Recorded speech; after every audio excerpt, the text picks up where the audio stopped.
প্রাক্তন ম্যানেজারের করা মানহানি মামলায় দুবাইতে গ্রেফতার গায়ক রাহাত ফতে আলী খান। এনআই সূত্রে এই খবর পাওয়া যায়, যদিও এরপরে এক্স হ্যান্ডেলে পোস্ট করে গায়ক দাবি করেছেন এই খবর ভুয়ো এবং ভিত্তিহীন।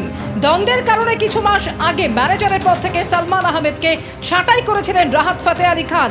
এনআই সূত্রে খবর, রাহাত ফতে আলী খান এবং তার ম্যানেজার একে অপরের বিরুদ্ধে অভিযোগ দায়ের করেছিলেন বলেও এনআই সূত্রে খবর পাওয়া যায়, যদিও এরপরেই এক্স হ্যান্ডেলে পোস্ট করে পাল্টা গায়ক দাবি করেছেন যে এই খবর অর্থাৎ গ্রেফতারের খবর ভুয়ো এবং ভিত্তিহীন। Everything is fine.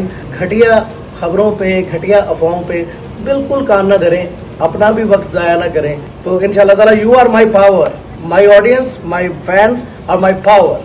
और अल्लाह ताला के बाद मेरे फैंस हैं जो मेरे पावर हैं और मैं उनसे लव करता हूँ। Thank you very much. দুবাইয়ে গ্রেপ্তার করা হলো গায়ক রাহাত ফতে আলী খানকে। তার প্রাক্তন ম্যানেজারে করা মানহানি মামলায় তাকে গ্রেপ্তার করা হয়েছে বলে দুবাই পুলিশ সূত্রে খবর। দ্বন্দ্বের কারণে কয়েক মাস আগে ম্যানেজারের পদ থেকে সালমান আহমেদকে ছাঁটাই করেন রাহাত ফতে আলী খান। রাহাত ফতে আলী খান এবং তার ম্যানেজার একে অপরের বিরুদ্ধে অভিযোগ দায়ের করেছিলেন বলে সূত্রে খবর। প্রাক্তন ম্যানেজারের দায়ের করা মানহানির মামলায় গায়ক রাহাত ফতে আলী খানকে গ্রেপ্তার করা হয়েছে বলে দুবাই পুলিশ সূত্রে খবর। কয়েক মাস আগে দুজনের মধ্যে দ্বন্দ্ব হয়, সেই দ্বন্দ্বের কারণে ম্যানেজারের পদ থেকে সালমান আহমেদকে ছাঁটাই করেন রাহাত ফতে আলী খান। তিনি এবং তার ম্যানেজার একে অপরের বিরুদ্ধে অভিযোগ দায়ের করেছিলেন বলে সূত্রের খবর। শক্তিগড় ল্যাংচাকাণ্ডে এফআইআর দায়ের হয়েছে থানায়। শক্তিগড় ল্যাংচাকাণ্ডে এফআইআর দায়ের করা হয়েছে। ফুড সেফটি অফিসারের তরফ থেকে শক্তিগড় ল্যাংচাকাণ্ডে অভিযোগ দায়ের করা হয়েছে। আপনাদের আরও একবার জানাই যে শক্তিগড় ল্যাংচাকাণ্ডে এফআইআর দায়ের করা হয়েছে। সেই শক্তিগড়ে বিখ্যাত যে ল্যাংচা, সেই ল্যাংচায় ছত্রাক ধরা পড়েছিল এবং সেই ঘটনার পর এফআইআর দায়ের করা হয়েছে।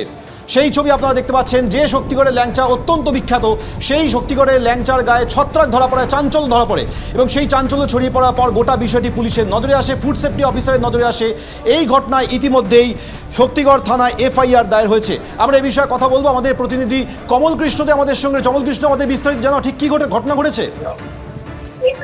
দেখো, যে ঘটনাটা হচ্ছে যে শক্তিগড়ে যে সমস্ত ল্যাংচা বাজার আছে, সেই বাজারে তোমার হচ্ছে গত বৃহস্পতিবার দিন প্রথম অভিযান করে হচ্ছে খাদ্য সুরক্ষা দপ্তর, জেলা প্রশাসন, পুলিশ এবং হচ্ছে জেলা স্বাস্থ্য দপ্তরের পক্ষ থেকে।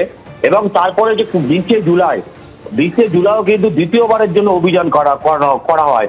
এবং যেটা প্রশাসনের পক্ষ থেকে যুক্তি দেওয়া হচ্ছিল যে সমস্ত 21 জুলাই যেহেতু একটু বড় সমাবেশ ছিল, সেই উপলক্ষে যখন গাড়ি ঘোড়া এখান দিয়ে আসে তখন প্রচুর সংখ্যক হচ্ছে মানুষজন এখানে দাঁড়ায় এবং এখান থেকে ল্যাংচা বা অন্যান্য জিনিসপত্র যেগুলো খাবার দ্রব্যাদি পাওয়া যায় সেগুলো কেনে এবং সেগুলো গুণগত মান ঠিক আছে কিনা এবং পাশাপাশি যেখানে তৈরি হচ্ছে সেই তৈরি হওয়ার জায়গা অর্থাৎ কিচেন, সেই জায়গাগুলো পরিষ্কার পরিচ্ছন্ন করে সমস্ত বিষয় নিয়ে কিন্তু তারা সেখানে অভিযান চালান।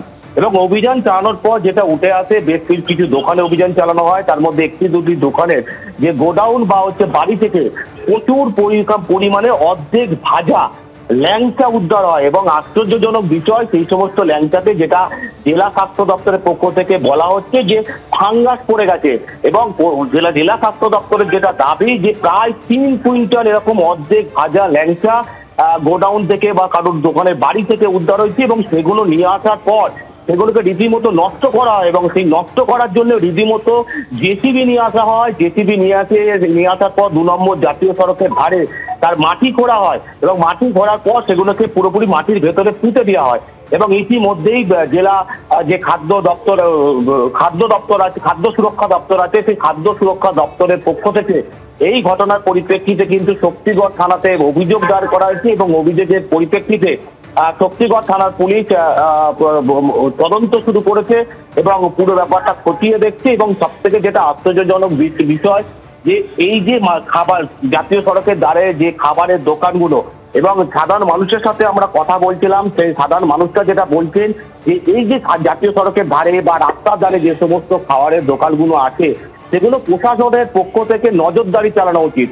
শুধু শক্তিগড়ই নয়, এই যে ঘটনা যে আরো যে সমস্ত দোকান আছে সেখানেও নজরদারি চালানো উচিত এবং সেখানকার যে পরিকাঠামো, সেই পরিকাঠামো যেখানে এই জিনিসপত্র খাবারের জিনিসপত্রগুলো তৈরি হচ্ছে সেগুলো অস্বাস্থ্যকর পরিবেশে তৈরি হচ্ছে কিনা। একদম কৃষ্ণ, তুমি আমাদের সঙ্গে থাকো, আরো বিস্তারিত তথ্য তোমার থেকে জানবো। অর্থাৎ যে ঘটনা অর্থাৎ শক্তিগড়ের ল্যাংচা কাণ্ডে এবার এফআইআর দায়ের করা হলো। শক্তিগড় থানায় এফআইআর দায়ের ফুড সেফটি অফিসারের। 20 জুলাই শক্তিগড়ে অভিযান চালিয়ে ছত্রাক পড়ে যাওয়া প্রচুর ল্যাংচা উদ্ধার করা হয়।